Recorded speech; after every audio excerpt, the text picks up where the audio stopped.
The marketplace of Ketra 7 buzzed with the usual cacophony of interstellar commerce. Vendors hawked exotic spices from the Andromeda spiral, while traders bartered for rare minerals that could power starships for decades. The air shimmered with translation fields, allowing dozens of species to communicate in their native tongues while understanding each other perfectly. But in the shadow of a crumbling stone wall, far from the prosperity and abundance, something else was happening. Zara Keth huddled against the cold metal, her once proud, chitinous exoskeleton now dull and cracked from malnutrition. The Vextai. Widow had been beautiful once. Her people were known throughout the galaxy for their elegant crystalline features and the way light danced across their natural armor. Now, swarms of pestering flies circled her weakened form, drawn by the scent of decay that seemed to follow the dying. Her clutchmate had fallen in the mining wars 3 cycles ago. Without his income and protection, she had lost their modest dwelling. The Vextai social structure was rigid. Widows without offspring were considered burdens, left to fend for themselves in a society that had no place for the weak. She had tried to find work, but her species was built for deep cave mining, not the service jobs available in the marketplace. Her large, clawed hands frightened customers. Her height, nearly 8 feet when standing, intimidated potential employers. One by one, doors had closed. Now she sat dying, watching the universe continue its business around her invisible suffering. A shadow fell across her huddled form. Zaraketh looked up with compound eyes that had lost their luster, expecting another passerby who would quicken their pace upon seeing her. Instead, she found herself looking at something she had heard about, but never encountered. A human. The creature was smaller than her, bipedal like many species, but somehow different.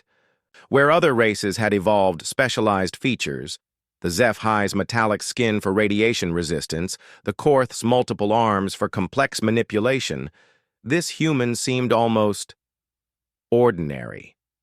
Soft pink skin, short brown fur only on its head, wearing simple clothing that had seen better days.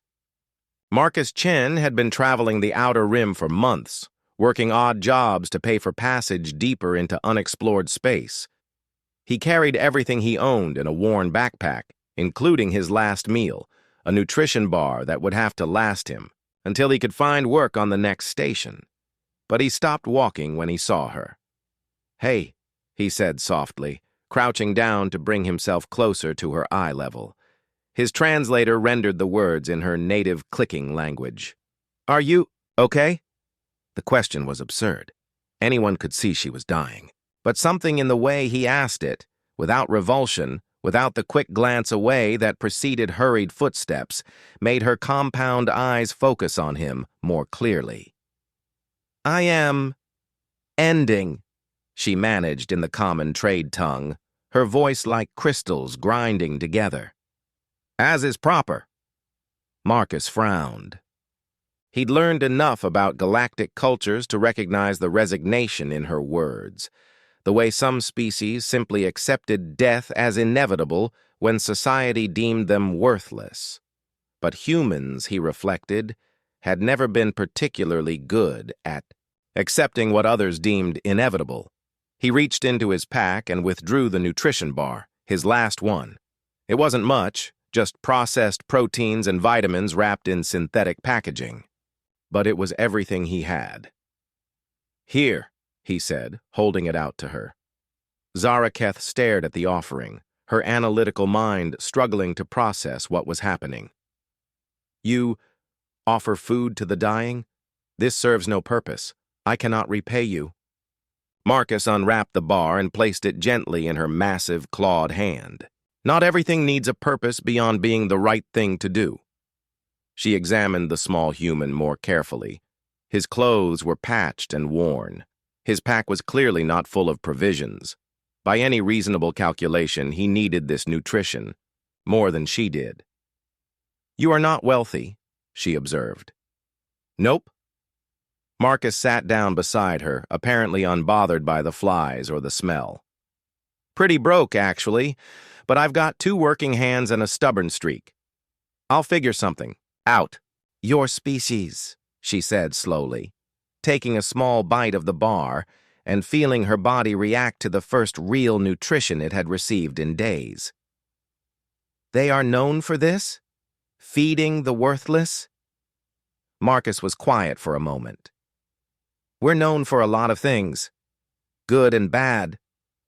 But yeah, I guess some of us are known for not knowing when to quit on each other. As Zara Keth ate, Marcus stayed beside her, occasionally shooing away the more persistent flies.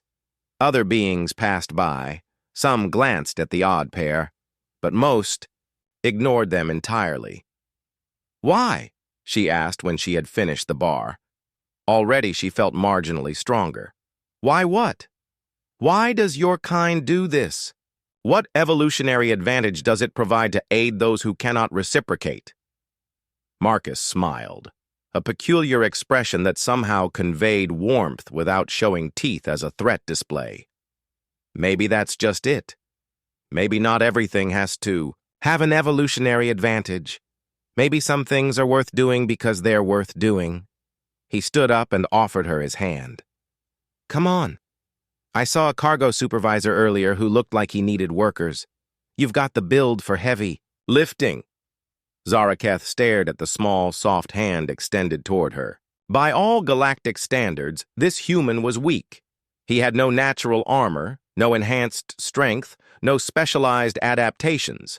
He had given away his last food to a stranger and was now offering to help her find work when he himself was clearly struggling. By all logical measures, his species should have gone extinct long ago. Instead, their stubborn refusal to accept the universe's harsh mathematics had somehow carried them to the stars. She took his hand and let him help her stand. The flies, having lost interest in her improving condition, began to disperse. Your species, she said as they walked toward the cargo bays. They are either very foolish or very wise. Marcus laughed. Another, uniquely human expression that seemed to acknowledge the absurdity of existence while refusing to be defeated by it. Probably both, he admitted, but we've made it this far. Behind them, the marketplace continued its eternal dance of commerce and survival. Ahead of them, uncertain but no longer hopeless, lay whatever came next. And sometimes, Zara Keth thought, that was enough.